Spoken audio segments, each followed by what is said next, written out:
La estrategia del día es traída para ti por bloomberglinea.com.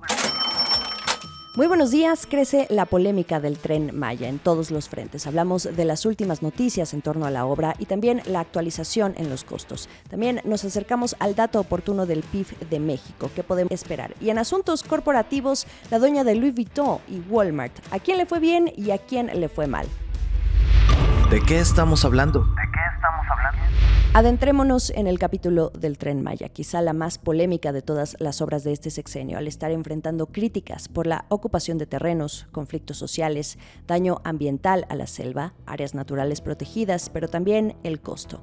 Ayer el mismo presidente López Obrador reveló que va a costar más que lo contemplado en el presupuesto original. Estamos hablando de un 70% más. La nueva cifra es de entre 15,000 y 20,000 millones de dólares, si se consideran los 11,800 millones de dólares que estaban contemplados en un principio. Ya vimos cómo en el caso de la refinería de Dos Bocas, con todo y opacidad en los números que reporta el gobierno, la única certeza es que también se supera la inversión inicial. Y lo mismo ocurrió con otra obra estrella, la primera inaugurada en marzo, ustedes recordarán, que fue el AIFA, el Aeropuerto Felipe Ángeles, que por cierto, a 4 meses de estreno, son pocos los vuelos, los pasajeros y por ende los ingresos. Bueno, con esto, prácticamente todas las mega obras de infraestructura del presidente exceden el presupuesto original. En el caso del Tren Maya, el proyecto tampoco es inmune a los contratiempos y la inflación. Esto sin olvidar que los precios de construcción han incrementado a consecuencia de los cambios en el trazo. El presupuesto del tren ha aumentado, en parte porque los precios del transporte y de las materias primas, como aquí lo hablamos regularmente, han subido y mucho. Sobre el asunto del trazo, recordemos que ha sufrido cambios, pero esto es en parte por las suspensiones judiciales en medio de las alarmas que genera esta obra en términos ambientales. El Tren Maya no deja de dar de qué hablar. Apenas el lunes, el presidente confirmó que Grupo México, del empresario minero Germán Larrea, el mismo que también anda buscando pugnar por Banamex, ya no estaría a cargo del tramo más polémico, que es el tramo 5, el mismo que también muy al principio buscaba construir la gestora de fondos más importante en este mundo, que es BlackRock. Grupo México entonces estaría poniendo fin a un contrato de alrededor de 753 millones de dólares. ¿Por qué el tramo 5 es el más polémico? ¿Por qué digo esto? Porque son decenas de kilómetros que van de Cancún a Tulum, en los que ocurre un desmonte de la selva. El mismo Fonatur ha reconocido una afectación de unos 40 kilómetros de selva. También destacan quejas de empresarios que en su momento rechazaron que el tren pasara frente a los hoteles. De ahí la razón de internarse en la selva. El problema es que este tren, en ese tramo en particular, al internarse en la selva, se está construyendo sobre ríos subterráneos y cenotes. Se pone también en peligro a la flora, a la fauna y algunas incluso especies protegidas como lo son el jaguar o el mono araña. También peligra la historia, porque son cerca de 200 sitios arqueológicos donde también yacen restos humanos. El asunto del Tren Maya es complejo, pero en resumen, esto es lo que hay que saber. También apenas este fin de semana, el gobierno informó a través del Diario Oficial de la Federación que ocuparía temporalmente terrenos privados en Quintana Roo para poder avanzar con la obra. Toma posesión de 165,250 metros cuadrados en los municipios de Solidaridad y Tulum. La palabra expropiación volvió a hacerse presente.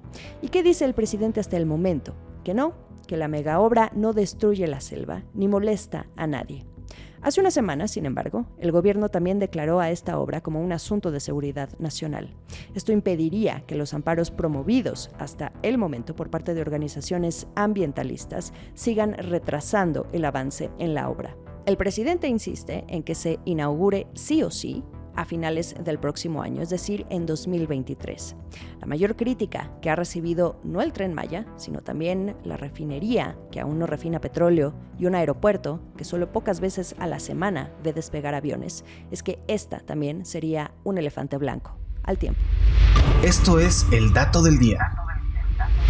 Como diría el clásico viral de las redes sociales, dime que viene una desaceleración económica sin decirme que viene una desaceleración económica. El viernes vamos a conocer la estimación oportuna de cuánto creció México en el segundo trimestre de este año. Es la antesala al dato final que se va a dar a conocer en un mes, el 25 de agosto, pero suele estar muy pegado. De ahí la relevancia a lo que vayamos a conocer este viernes. Ya el lunes también tuvimos otro dato clave, el indicador global de actividad económica de México, que es el IGAE. Este registró una caída de 0.2% mensual en mayo.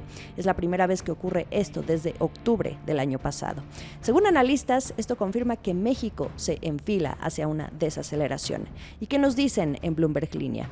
Recordemos que en el primer trimestre el PIB creció 1% trimestral, pero esta contracción que muestra el IGAE en mayo se espera que inicie esa desaceleración, justo a 2 años del gran confinamiento por la pandemia. Se ve también un menor impulso en la demanda. Las actividades terciarias fueron las que más retrocedieron. Esto se refiere al comercio, los servicios, lo más ligado al consumidor final. Monex estima que el PIB de México crezca por ahí del 0.9% trimestral. El más optimista, sin embargo, es Banorte. Calificó de modesta esta contracción que nos presentó el IGAE en mayo y calcula un crecimiento de 0.7%. La elevada inflación sigue siendo el mayor riesgo de los riesgos. Esperemos al viernes. Apúntenlo en su agenda. Temporada de reportes.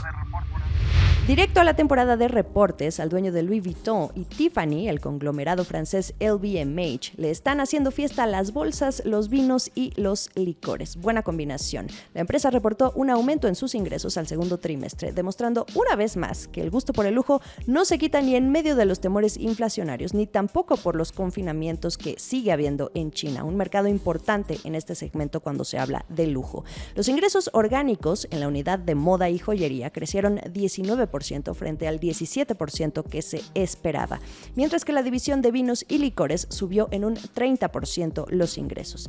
Dato para cerrar. En el primer semestre de este año, las ganancias de esta empresa, también dueña de Dom Pérignon, aumentaron a unos 10.240 millones de euros, que en dólares vendrían siendo unos 10.350 millones. El último sorbo.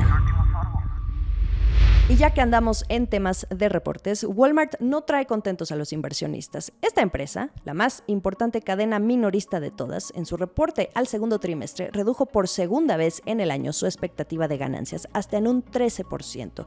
Esto hizo que la acción de Walmart llegara a desplomarse el lunes en la bolsa de Nueva York hasta un 9.1%. La reducción en sus expectativas, va de nuevo la canción, obedece a la inflación y cómo los consumidores estadounidenses están recortando el gasto. Hace 2 meses, la empresa dijo que el beneficio por acción solo caería en 1%, mientras que en febrero había previsto incluso un modesto aumento. Cadena de reacciones, porque esto también significó que la fortuna de la familia Walton sufriera una pérdida de 12.900 millones de dólares. Y ustedes dirán, ¿qué tanto es tantito? Bueno, pues esta familia, con todo y esa pérdida, sigue siendo la más rica del mundo. Sigamos el resto de la información a través de bloomberglinea.com. Hoy hay decisión de la Fed, estén pendientes. No solo nos escuchamos, sino que nos vemos por Spotify, YouTube, Facebook, Twitter e Instagram. Que sea un feliz miércoles. Esta fue la estrategia del día, escrito y narrado por Jimena Tolama, producido por Arturo Luna y Daniel Hernández. Que tengas un día muy productivo.